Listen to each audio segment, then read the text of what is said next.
Yeah, g'day YouTubers, Tinker O'Toole with another video.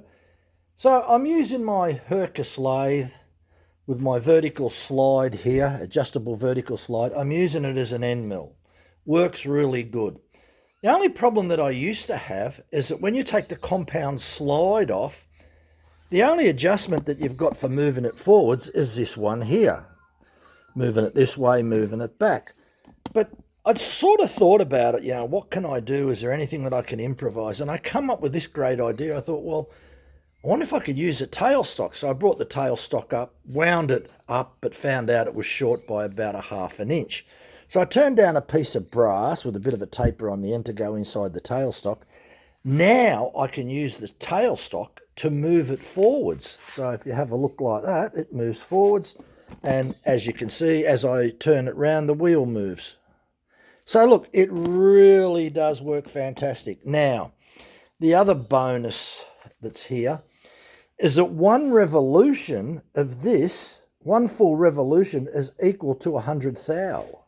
So that's fantastic in itself, because then you know that a quarter of a turn is 25 thou. So you can sort of roughly work it out just by turning that. Look, you could make up a dial and attach it to it. That'd be another possibility that you could do. But the best part about it is that you've got fine control now, very fine control in moving this. So I was really happy about that, and I thought, oh, look, I'll pass that tip on to the users out there. They might find out that that's something that's really good. You don't have to make it as long or as deep as what I made. It was just a spare bit of brass laying around, and it didn't take long to sort of turn the end off so that it fitted into the quill. So you could make it out of steel, aluminium, whatever you wanted to. But anyway, look, it means that now that I've got full functionality of moving the apron instead of using the carriage wheel.